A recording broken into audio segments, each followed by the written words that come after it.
When I first arrived in Carnac, I wasn't just stepping into an archaeological site. I was stepping into an initiatory landscape, a vast network of standing stones, passage mounds, and dolmens, designed with precision and purpose. These weren't scattered monuments. They were built with precise alignments for a specific purpose. For centuries, these megaliths have stood in silence, their purpose dismissed, their power overlooked. We've been told that they were tombs.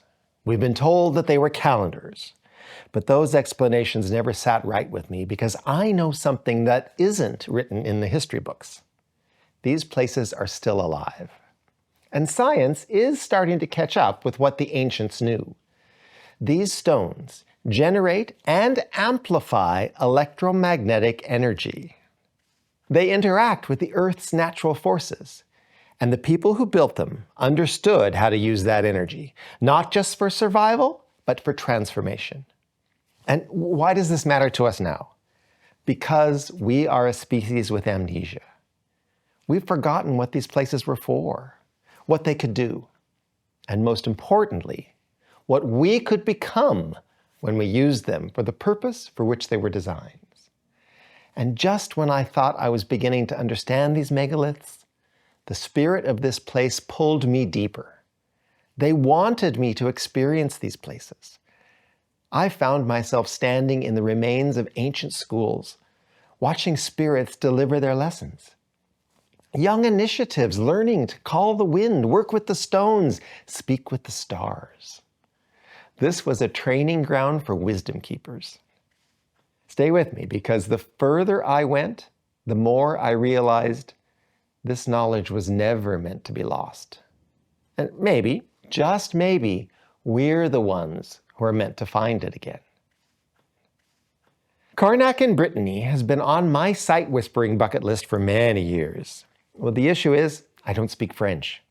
But last year, I was able to have my French-speaking sister join me, and we were off to experience what the spirits of this remarkable place wanted to share. Now, just so you know some of the behind-the-scenes workings of spirit and how they, or as Freddie Silva calls them, the management, engineers my journeys of discovery. This trip to Brittany was part of a larger research trip for my international documentary series that included a fantastic spirit tour of parts of northern Germany. From my home base in Melbourne, Australia, all the planning was going really well.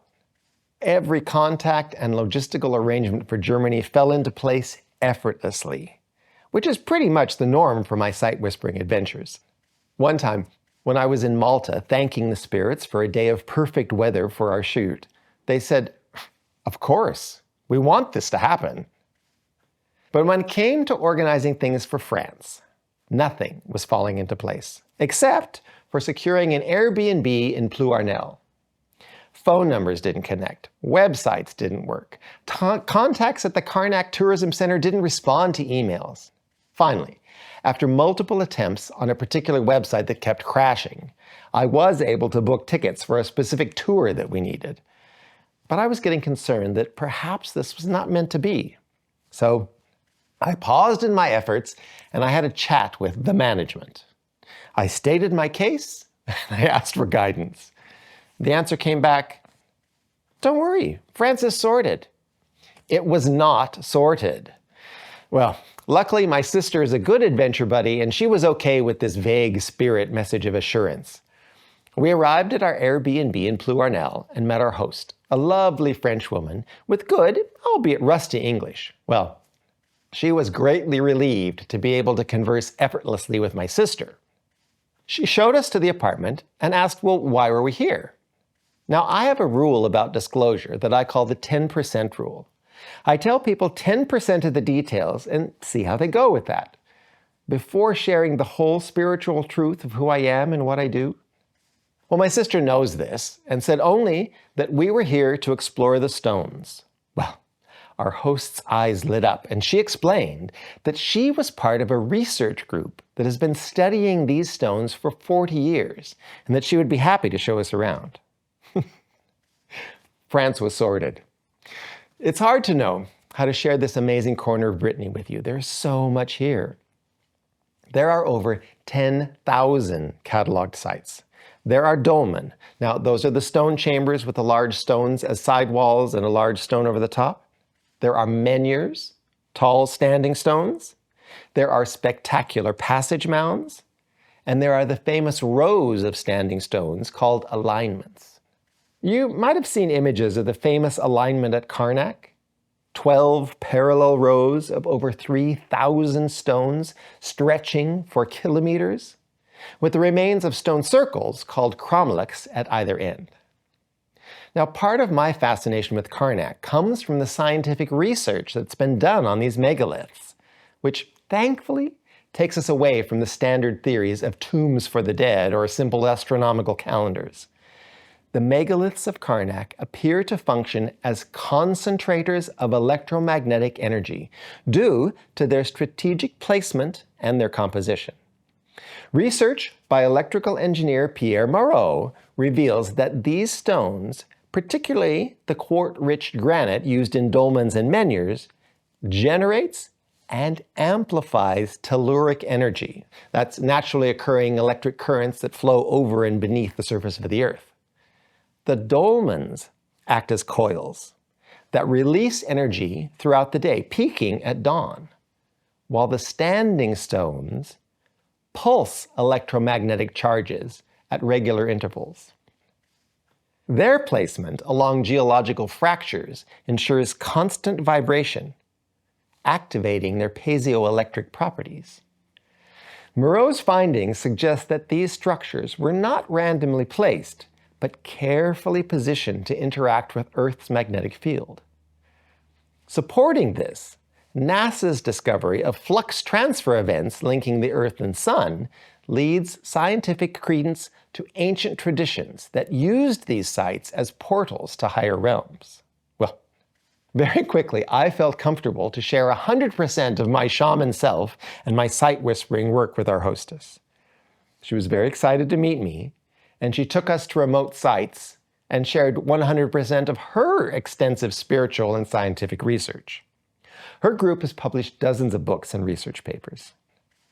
She explained that her team believed that what we were exploring is an entire initiatory landscape that includes healing sites, mystery schools, and magnificent final initiation ceremony passage mounds like Gavrinis. Well, this is exactly what the spirits were explaining to me. They offered incredibly specific information about the uses of each site that we explored. Time and again, I would be drawn to dolmen sites that served as classrooms for teaching Neolithic students how to develop their connection with nature and the cosmos. This area around Plouarnel is filled with these schools. In the Neolithic time, there must have been many teachers and many students. We've learned from DNA research that these people migrated here from ancient Anatolia in southwestern Turkey. They migrated by ship westwards through the Mediterranean, passed through Sardinia, around the Iberian Peninsula where they built many monuments, wait for more episodes on Spain and Portugal, and settled in large numbers in this region of Brittany, where they remained for over 1,000 years. 1,000 years. Now, these classroom dolmen all had a similar architectural layout. Long entryway, 4 chambers, 2 on each side. As soon as I crawled into any one of these, the transformation of time and space began immediately. It was as if the stones were holding all the memories of the past, as well as providing a boost of energy that helped me to latch on to the proper sight whispering frequency. At every one of these sites, I was able to encounter students and teachers from the Neolithic with very little effort on my part. The first place I want to share with you is called Manebras. This site held 4 dolmen and several standing stones. It's important to realize that what we see now, the naked stones, is not what it looked like when these were in use 5,000 years ago. Most of these dolmen were covered with earthen mounds, which have long since eroded away. Outside the dolmen here at Manebras, it was an average day in June, but once inside the dolmen, it was the same day, but in the far distant past.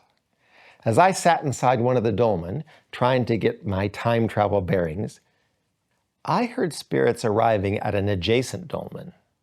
So I left this dolmen to go check things out. But as I crawled out, the spirit frequency seemed to fade.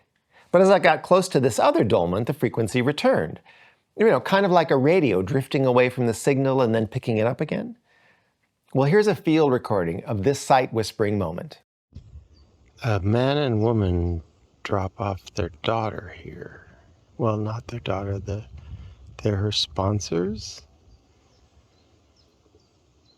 This is the place where food is left and conversations happen with students. I was able to watch as spirits in short belted tunics welcomed the girl and started to tour her around the school. Her adult sponsors seemed to be well known to the school and presented bundles of food that were taken inside the structure. There were other spirits inside and lots of conversation happening, but I followed the tour. The spirits of the school explained to the young girl that near what I now call the student lounge, there were quiet chambers, reserved for individual integration of the various lessons. They showed her 2 of them, long passages with engraved orthostats. Sadly, these are only ruins now. Then here are 2 isolation chambers 2 integration chambers. There's one here. Yeah. And then one over here.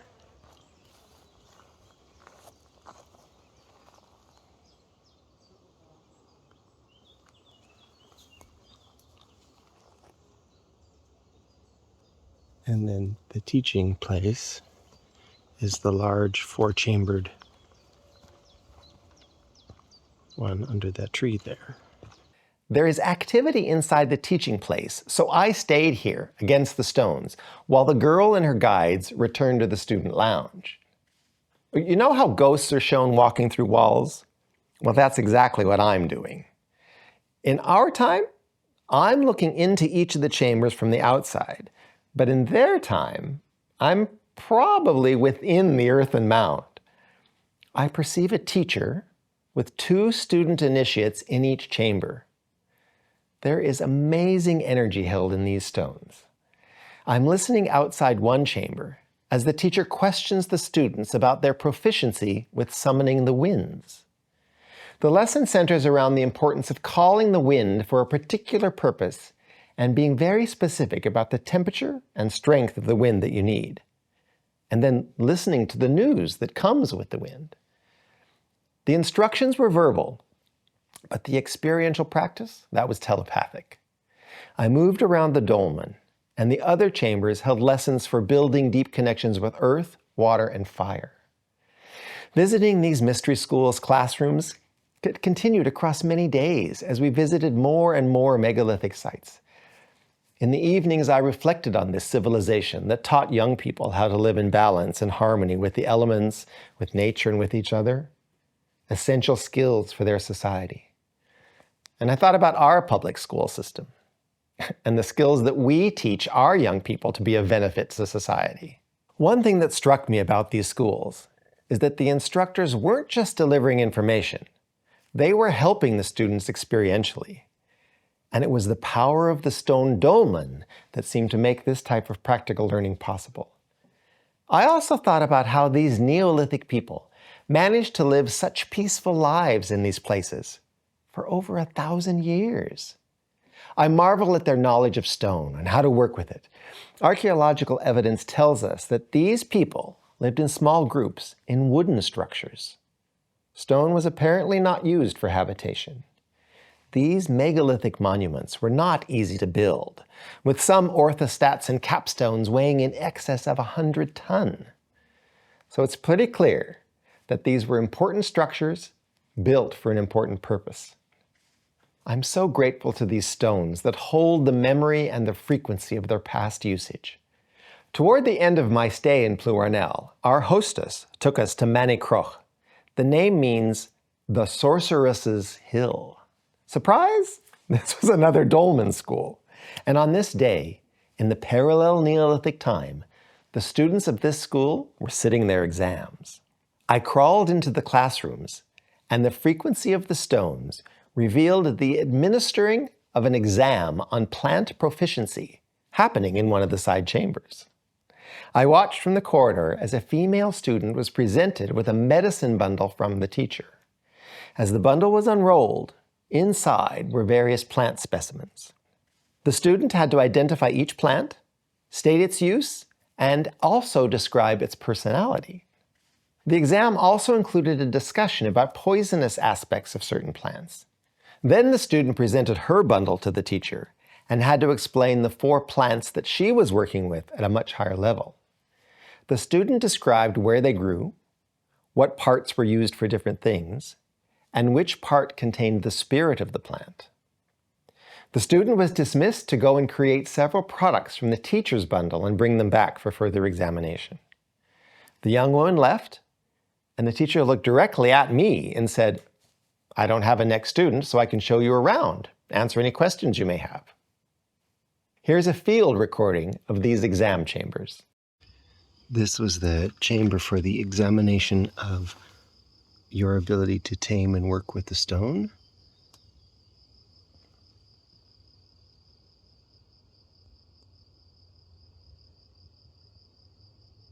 And if you passed your examination here, you got your first scarification as a stoneworker. And this is the chamber to pass your examination for the plant worker, to be able to know the plants that heal and the plants that nourish and the plants that kill. And then you went diagonally across. And this chamber was your examination about being able to call the animals to give away for food and successful hunting, and having animals as guides and teachers. And then lastly, this was the chamber. And to pass this exam, you had to have the song of your star and the songs that connected other stars. The stone exam across the hall was ending, and the male student was having the pi symbol traced in charcoal on the top of his left thigh. Well, upon reflection, I can see that it wasn't the symbol for pi, it was a symbol representing the shape of a dolmen. In the animal exam room, the student was being told that it was now expected that he could summon his animal spirit, which I believe was a particular kind of frog, and that both the spirit frog and the living frog were expected to come to a particular location at the edge of the school grounds. He was instructed to leave and go to that spot where the teacher would meet him and the summoned animal at sunset. It was the star chamber that I found the most fascinating. The ceiling of this chamber was somehow transformed into a portion of the night sky, showing particular constellations and stars. Now, I couldn't tell if there were crystals embedded in the ceiling or if this was some sort of magic. The girl sitting this exam began beating a rhythm on her drum and started to sing a song. A particular series of stars on the ceiling started to flicker until only one star glowed with a light that was so intense it illuminated the whole chamber. The teacher leaned in very close to the girl. He was looking at the reflection of the star from the ceiling in the girl's left eye. No words were spoken as he placed a piece of white quartz in the palm of her right hand. She closed her fingers over the stone and entered a deep trance. Slowly, the stone began to glow, and the teacher pulled her from the trance and congratulated her. She passed. My spirit guide and I retreated back into the central corridor. It was mostly dark inside the dolmen school, but there was a kind of a diffused light emanating from the stones that formed the walls. I asked her more about the school. I'll look at my notes to answer all the questions. No, not every young person went to these schools. Yes, there are many of these schools. The teachers move around a bit, but often the teachers at a particular school are permanent and live in the community. It is most common that a student will pass some subjects and need to resit exams for other subjects. Not every student will excel at every subject. The scarification lets others know that you have graduated that subject and can work for the good of the community in that area. There are 12 subjects of competency at this school: earth, air, fire, water, plants, stone, animals, stars, ancestors, journey to other realms, divination, and death midwifery. Life and community skills like hunting, fishing, weaving, building, and agriculture were not taught in schools.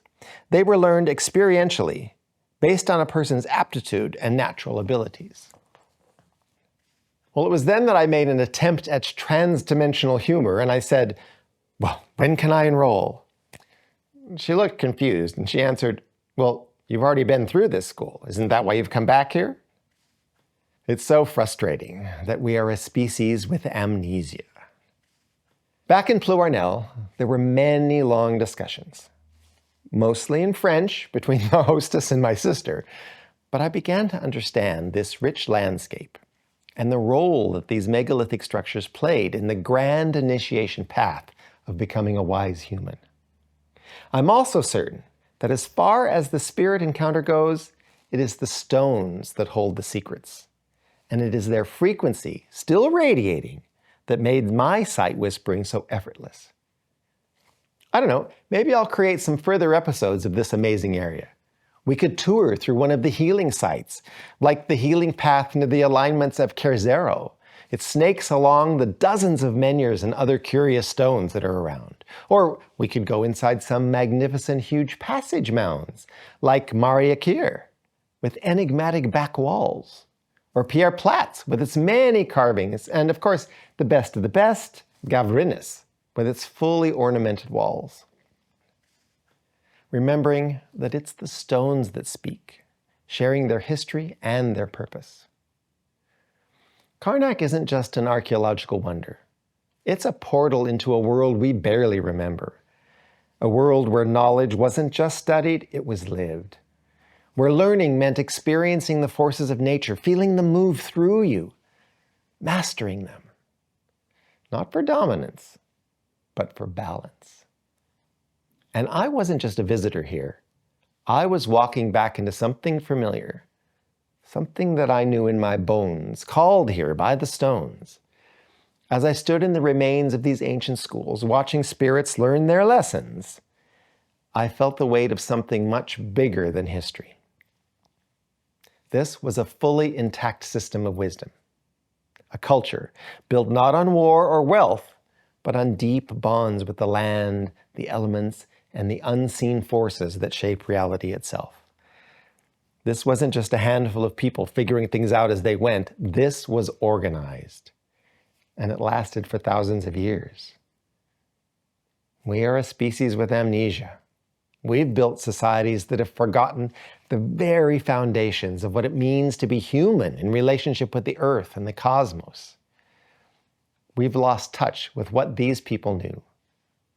That the stones speak, that energy moves through all things, that wisdom isn't trapped in books, but alive in the land, and that these megaliths are waiting for us to remember how to listen. And that's why I do this work, because these places are still alive. These spirits are still teaching. The energy is still flowing. They don't belong to the past. They're calling to those of us willing to wake up and reclaim what was lost. So what can we do with this? Well, start by paying attention. Notice how certain places feel different. Pay attention to your body, your senses, the subtle things that you've been trained to ignore. Work with the piezoelectric properties of the stones. Feel their pulsing. This isn't fantasy. This is real, and it has always been real. Carnac is just the beginning. There are more sites, more initiatory landscapes, more wisdom waiting to be discovered. And if we're willing to truly listen, we may not just rediscover ancient knowledge. We may reclaim the kind of world we were always meant to be living in. So, If you're ready to keep exploring, I'll see you at the next episode. If you want to take a deeper dive, go to my website where you can download a free ebook with some powerful lessons, deep contemplations, and a shamanic ritual for you to perform. My website is eagleheart.com.au. If you want to experience more ancient wisdom and sound healing, follow, subscribe, and be sure and click the notification bell so you can join me for more shamanic adventures. If you liked this story, check out Orkney Spirit Women, Ancient Women's Knowledge, or jump into a different dolmen in Soul Singers of Portugal, Sacred Ceremonies for Our Loved Ones from Season 1.